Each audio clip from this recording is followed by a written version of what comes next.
यह राधा जी के कुंज कहा जाता है। राधा जी उनकी माता पिता के साथ जहाँ पर विश्वभानु महाराज पृथ्वी का सुंदर ईशदाम भैया ये पहाड़ के ऊपर जो है गुरुदेव कहते थे ये उनके जो है विलास के स्थान राधा और कृष्ण की ये विलास सखियों के साथ कृष्ण विलास आदि करते थे। बहुत सुंदर इस समय स्थान रम्य दिव्य स्थान है। अभी पूर्वक दिवर्ता ने भी कहा ये राधा जी के चरण धुरी प्राप्ति करने के ब्रह्मा आदि बड़े बड़े देवता लोग तरसते रहते हैं। ब्रह्मा जी स्वयं ब्रह्मा पर्वत के रूप में यहाँ पर प्रकट हुए हैं और स्वयं भगवान विष्णु विष्णु पर्वत के रूप में प्रकट हुए हैं, जिसमें मतलब प्रभुदानंद सरस्वती कीर्तन आदि कर रहे हैं।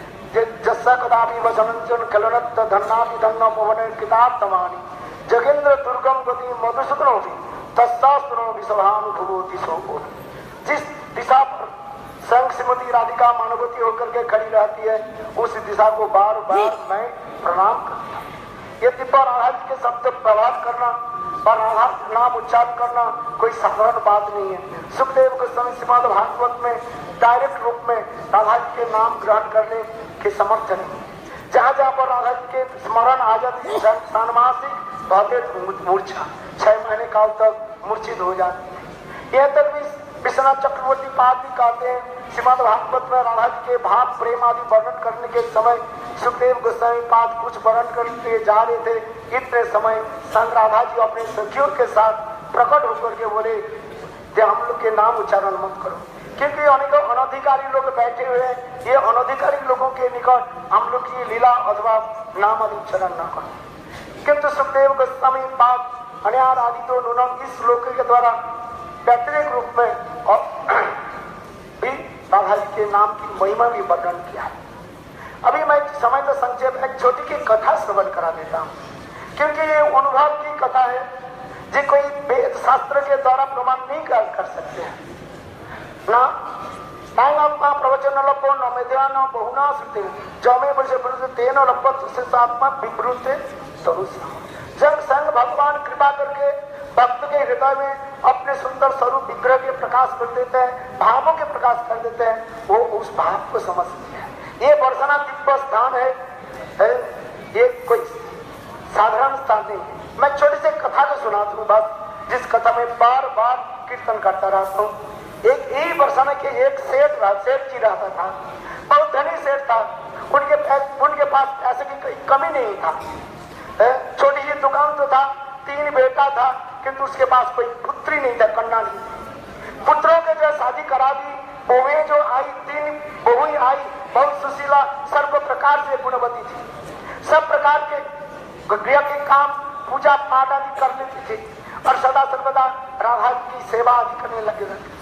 सेठ जी एक दिन कोई संत महात्मा सेठ जी के घर में पधारे तो सेठ जी के देख करके संत महात्मा के देख करके सेठ जी रो पड़े। संत महात्मा बोले सेठ जी क्या बात हुई, आप क्यों रो रहे हो? रोने के कारण कोई व्यक्ति रोता है किस लिए रोता है? बोलो कोई खाने के लिए रोते हैं, कोई धन के लिए रोते हैं, कोई प्रेम के लिए रोते हैं, कोई भाव के लिए रोते हैं, कोई अपने स्मरण के लिए रोते हैं। रोना कोई साधारण बात नहीं है। हृदय में यदि भाव नहीं हो तो एक बूंद आंखों से आंसू नहीं आएगा। चलो संत महात्मा उनके रोना देख करके उनकी संतना देते हुए कहने लगे सेठ जी बताइए क्या बात है?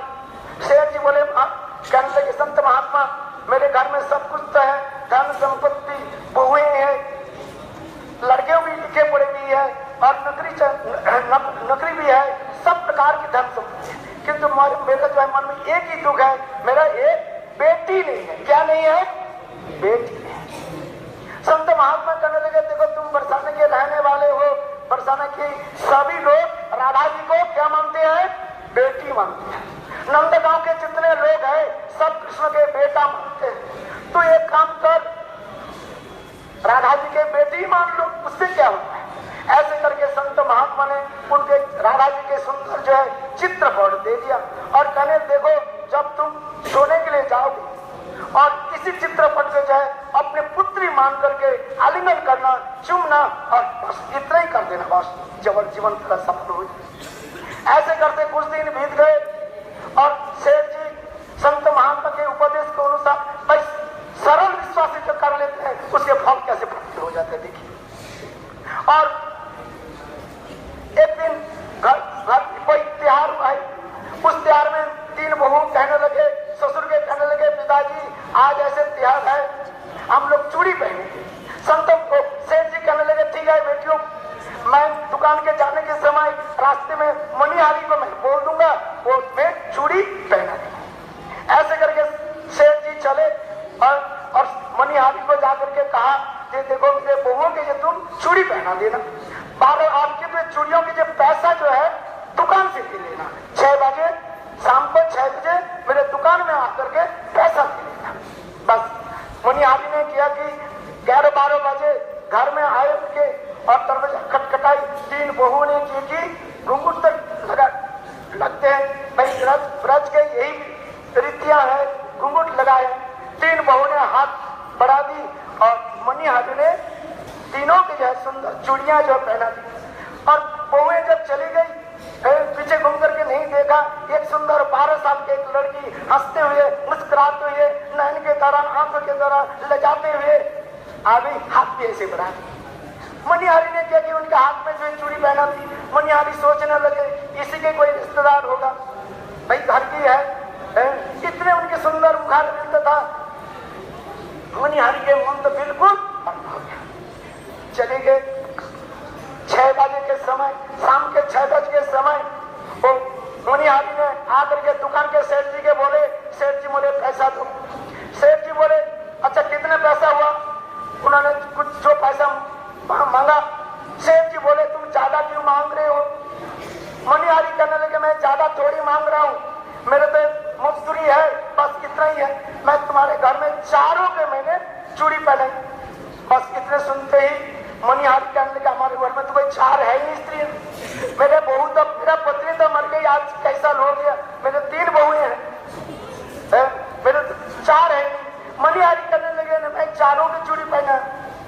सेठ जी बोले देखो तीनों के पैसा ले जाओ, मैं छानबीन करके देखूं और चौथा कौन है। मनिहारी बोले तुम्हारे जैसे है ऐसे ही करो, कोई भी बात नहीं है, तीनों के पैसा दे दो। उन्हें तीनों के जो है पैसा दे दिया, 3 बहुओं की जो चूड़ी पहनाई उस मजदूरी पैसा दिया, टका दे दिया। और सेठ जी घर में आए, थोड़ा उस दिन जो है थके हुए थे और बहुएं कहने लगे तुम लोग चूड़ी पहन ली ना? हाँ पिताजी चूड़ी पहन ली।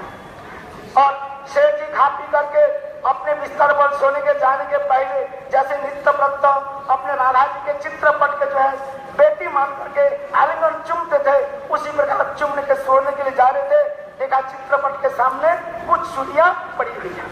सेठ जी विचार करने लगे हो सकता है बहुएं ने जो है वो मुझे दिखाने के लिए यहीं पर रख दिया। सेठ जी खा पी करके सो गए। रात 12 बजे राधा जी साक्षात उनके सपने में आ गए। सपने में ऐसे आई, राधा जी बहुत दुखी थी, आंखों से आंसू की धारा मुंह के नीचे करके लटके हुए थे और इधर उधर घूम रही थी। सेठ जी सपने में कहने लगे बेटी क्या बात है, हर रोज तो हमारे सपने में तू आ जाती हो, बोले पापा पापा करके आलिंगन करते हो, तुमको मैं गोद में लगाता हूँ, बकस्त पर लगाता हूँ, आज दूर क्यों है? बेटी इधर आ जाए। राधा जी कुछ नहीं बोले, इधर उधर घूमने लगे। सेठ जी बोले क्या बेटी क्या बात हुई? तो राधा जी मानवती होकर के कहने लगी बेटी तो मानाया नाता नहीं निभाया। ब्रज के कीर्तन है, बेटी तो मानाया नाता नहीं निभाया, 3 बहू के याद करी, 3 बहू के याद करी, बेटी याद नहीं। मेरा गला बढ़ गया, कोई बात नहीं, सुन लिया। 3 बहू के याद करी और बेटी याद नहीं। खटाक करके उनके मन पर लग गया। 3 बहू के चूड़ियों का पैसा दी, मेरे पैसा नहीं दिया। सेठ जी रोते रोते कहने लगे बेटी नहीं नहीं ऐसे भी बात नहीं है, मैं भूल गई बेटी, ऐसे आगे कभी ऐसे मेरा जो है मन से उतर गए बेटी ऐसे। 3 बहू के राधा राधी फिर पुनः कहने लगी क्या बोली? राधा जी बोली जब बेटी तो मानाया नाता नहीं मुझे तो बेटी तो मिली, किंतु रिश्तेदार लेन देन जो होता है वो तो नहीं बना है। इसमें राधा जी मानवती करके और थोड़ी सपने में स्वयं सेठ जी बार बार वो राधा जी के पीछे बेटी मान करके दौड़ने लगी, राधा जी घूमने लगी, ऐसे करके अंत में सेठ जी दुखित होकर रोने लगे, बेटी जी बेटी मैं आज से मैं शपथ करके कहता आज से ऐसे भूल नहीं होगा। फिर राधा जी मुस्कुराने लगी।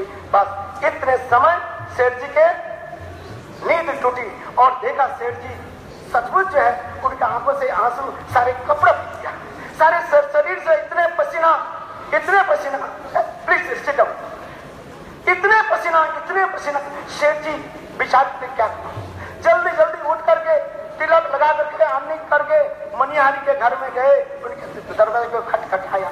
ब्रह्म मुहूर्त के समय थोड़े अंदर गए, बोले मनिहारी तू पैसा ले ले। बोले क्या बात है, तू जितने पैसा चाहे उतने पैसा ले ले। धन्य मनिहारी तू मेरे बेटी राधा जी को हाथ में तुम चूड़ी पहना। बस उनको पैसा दे करके सेठ जी बहुत दुखित थे। क्यों? आज राधा जी के भूल के राधा जी सैंग कर रही है, फिर जे मेरे तो बेटी मनाया नाता नहीं निभा। सेठ जी दुखित होकर के जब अपने कमरा में घुसे तो देखा क्या चित्रपट के सामने जो चूड़िया पहनी रखी था वो चूड़िया गायब हो गई। अतः मुनि जी मनिहारी को पैसा देने के साथ ही साथ राधा जी चूड़ी पहन गई। ये बरसात ये कोई कहानी नहीं है, ये सत्य घटना है। कोई एक बार राधा जी के चली किसी प्रकार से वह संबंध कर ले। इस समय भक्ति मनोहर ठाकुर जी कहते हैं राधिका दासी यदि होई अभिमान सिद्ध होए मिलोए तबे बोले राधा रानी की जय। बोले यही भजन कुछ नहीं है, भजन एक ही है, अपने भावों के राधा के चरण में समर्पित करो। बहुत प्रेमानंदे